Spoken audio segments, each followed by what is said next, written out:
6 ತಿಂಗಳಾದ್ಮೇಲೆ ವಿರಾಟ್ ಕೊಹ್ಲಿ ಹಾಗೆ ರೋಹಿತ್ ಶರ್ಮಾ ಮತ್ತೆ ಇಂಟರ್ನ್ಯಾಷನಲ್ ಆಕ್ಷನಲ್ಲಿ ಕಾಣಿಸ್ಕೋತಾರೆ.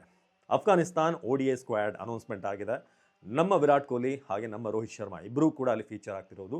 ಮತ್ತೊಮ್ಮೆ ಆ ಇಂಟರ್ನ್ಯಾಷನಲ್ ಲೆವೆಲ್ ಕ್ರಿಕೆಟ್ನ ಕ್ರೇಜ್ ಮತ್ತೆ ವಾಪಸ್ ಬರೋಕ್ಕೊಂದು ಕಾರಣ. ನಾವು ಕೂಡ ಕ್ರಿಕೆಟನ್ನು ಇನ್ನಷ್ಟು ರೋಚಕತೆಯಿಂದ ನೋಡೋಕೆ ಕಾರಣ. ಬರೀ ಹಾಗಾದರೆ ತಡ ಮಾಡೋದು ಬೇಡ. ಇವತ್ತು ಸ್ಕ್ವಾಡ್ ಹೇಗಿದೆ, ODI ಸ್ಕ್ವಾಡನ್ನು ಅನೌನ್ಸ್ಮೆಂಟ್ ಮಾಡಿದ್ದಾರೆ. ಶುಭ್ಮಾನ್ ಗಿಲ್ ಕ್ಯಾಪ್ಟನ್, ಹಾಗೆ ರೋಹಿತ್ ಶರ್ಮಾ, ವಿರಾಟ್ ಕೊಹ್ಲಿ ಬ್ಯಾಟರ್ಸ್ ಆಗಿ, Shreyas Iyer vice captain. So ಹಾಗೆ ಮುಂದುವರಿತಿದ್ದಾರೆ. ಇನ್ನು ವಿಕೆಟ್ ಕೀಪರ್ಸ್ ಅಂತ ನೋಡಿದ್ರೆ KL ರಾಹುಲ್, ಅವರಿಗೆ ಬ್ಯಾಕಪ್ ಆಗಿ ರಿಷಬ್ ಪಂತ್ ಇದ್ರು. ಆದರೆ ರಿಷಬ್ ಪಂತ್ ಅವರಿಗೆ ಕೋಕ್ ಕೊಟ್ಟು ಗೇಟ್ ಪಾಸ್ ಕೊಟ್ಟು ಇಶಾನ್ ಕಿಶನ್ ಅವ್ರನ್ನ ಒಳಗೆ ಕರ್ಕೊಂಡು ಬಂದಿದ್ದಾರೆ. ಒಂದು ಡಿಸ್ಕಷನ್ ಇತ್ತು, ಸಂಜು ಸ್ಯಾಮ್ಸನ್ ಬರ್ಬೋದು ಬ್ಯಾಕಪ್ ವಿಕೆಟ್ ಕೀಪರ್ ಆಗಿ. ಯಾಕಂದರೆ T20 ವರ್ಲ್ಡ್ ಕಪ್ಪಲ್ಲಿ back to back 3 match winning ಇನ್ನಿಂಗ್ಸನ್ನು ಅವರು ಗಳಿಸಿದ್ರು. ಸೊ ಹಾಗಾಗಿ ODIಗೂ ಕೂಡ ಅವ್ರನ್ನ ಕರ್ಕೊಂಡ್ಬಿಡ್ತಾರೆ. ಇದೊಂದು ರೈಟ್ ಟೈಮ್ ಅಂತ ಅನಿಸಿತ್ತು, ಬಟ್ ಅವ್ರನ್ನ ತಗೊಂಡಿಲ್ಲ. ಆಲ್ರೌಂಡರ್ಸ್ ಅಂತಂದರೆ ಹಾರ್ದಿಕ್ ಪಾಂಡ್ಯ ಲಾಸ್ಟ್ ಸೀರೀಸಲ್ಲಿ ನ್ಯೂಜಿಲೆಂಡ್ ವಿರುದ್ಧ ಆಡಬೇಕಾದ್ರೆ ಫಿಟ್ ಇರಲಿಲ್ಲ. ನಿತೀಶ್ ಕುಮಾರ್ ರೆಡ್ಡಿ ಆ ಒಂದು ಜವಾಬ್ದಾರಿಯನ್ನು ಹೊರಬೇಕಾಯಿತು, ಬಟ್ ಅಷ್ಟಾಗಿ ಅವ್ರ ಕಡೆಯಿಂದ ಇಂಪ್ಯಾಕ್ಟ್ ಇರಲಿಲ್ಲ. But Hardik Pandya is finally back. ಅದೊಂದು ಖುಷಿ ವಿಚಾರ. ಇಲ್ಲಿ IPL ಆಡದೇ ಇರ್ಬೋದು, ಗೊತ್ತಿಲ್ಲ ಮುಂಬೈ ಇಂಡಿಯನ್ಸ್ ಒಳಗಡೆ ಏನೇನು ಸಮಸ್ಯೆ ಇದೆ ಅವರು ಅಂತ. But Hardik Pandya is back to ODI team. This is a good news. ಹಾಗೆ ನಿತೀಶ್ ಕುಮಾರ್ ರೆಡ್ಡಿ ಇದ್ದಾರೆ ಅವ್ರಿಗೆ ಬ್ಯಾಕಪ್ ಆಗಿ. ವಾಷಿಂಗ್ಟನ್ ಸುಂದರ್, ಹರ್ಷ್ ದೂಬೆ, ಸೊ ಅವರು ಕೂಡ ಇರೋದು ಈ ಟೀಮಲ್ಲಿ ನೋಡ್ತಾ ಇದ್ದೀವಿ. ಬಹುಶಃ ಜಡೇಜಾಗೆ ಅಫ್ಘಾನಿಸ್ತಾನ್ ಸೀರೀಸ್ ಅಂತ ಅವ್ರಿಗೇನಾದರೂ ರೆಸ್ಟ್ ಕೊಟ್ಟಿದ್ದಾರೆ ಏನು ಅಂತ ಗೊತ್ತಿಲ್ಲ. ವಾಷಿಂಗ್ಟನ್ ಸುಂದರ್ ಇದ್ದಾರೆ. ಹರ್ಷ್ ದೂಬೆ ಅವ್ರನ್ನ ಯಂಗ್ಸ್ಟರ್, ಅವರು ಕೂಡ ಲೆಫ್ಟ್ ಆರ್ಮ್ ಸ್ಪಿನ್ ಮಾಡ್ತಾರೆ, ಬ್ಯಾಟಿಂಗ್ ಕೂಡ ಇದೆ. ಸೊ ಅವ್ರನ್ನ ಇನ್ಕ್ಲೂಡ್ ಮಾಡಿದ್ದಾರೆ. ಇನ್ನು ಬೌಲರ್ಸ್ ಅಂತ ನೋಡಿದ್ರೆ ಕುಲ್ದೀಪ್ ಯಾದವ್, ಅರ್ಶ್ದೀಪ್ ಸಿಂಗ್ ಇದ್ದಾರೆ, ಪ್ರಸಿದ್ಧ ಕೃಷ್ಣ, ಇವರೆಲ್ಲ ಒನ್ ಡೇ ಸರ್ಕ್ಯೂಟ್ನಲ್ಲಿ ಇದ್ದಂಥವ್ರು.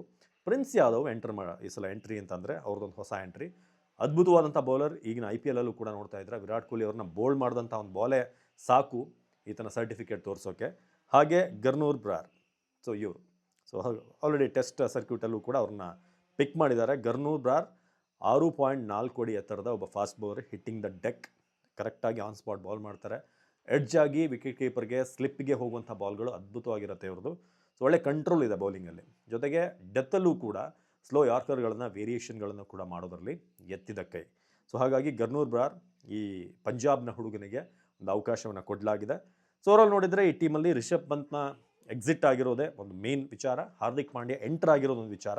ಯಶಸ್ವಿ ಜೈಸ್ವಾಲ್ ಲಾಸ್ಟ್ ODIಯಲ್ಲಿ ಪಿಕ್ ಆಗಿದ್ರು, ಬಟ್ ಅವ್ರನ್ನ ಈ ಸಲ ಡ್ರಾಪ್ ಮಾಡಲಾಗಿದೆ. ಸೊ ಅದನ್ನು ಬಿಟ್ಟರೆ ಅಂಥ ಮೇಜರ್ ಚೇಂಜ್ ಏನೂ ಇಲ್ಲಿ ಅನ್ನಿಸ್ತಾ ಇಲ್ಲ. But A good team, good 11 ಆಗುತ್ತೆ. ಸೊ ನಿಮ್ಮ ಪ್ರಕಾರ ODI ಸ್ಕ್ವಾಡ್ ಹೇಗಿದೆ?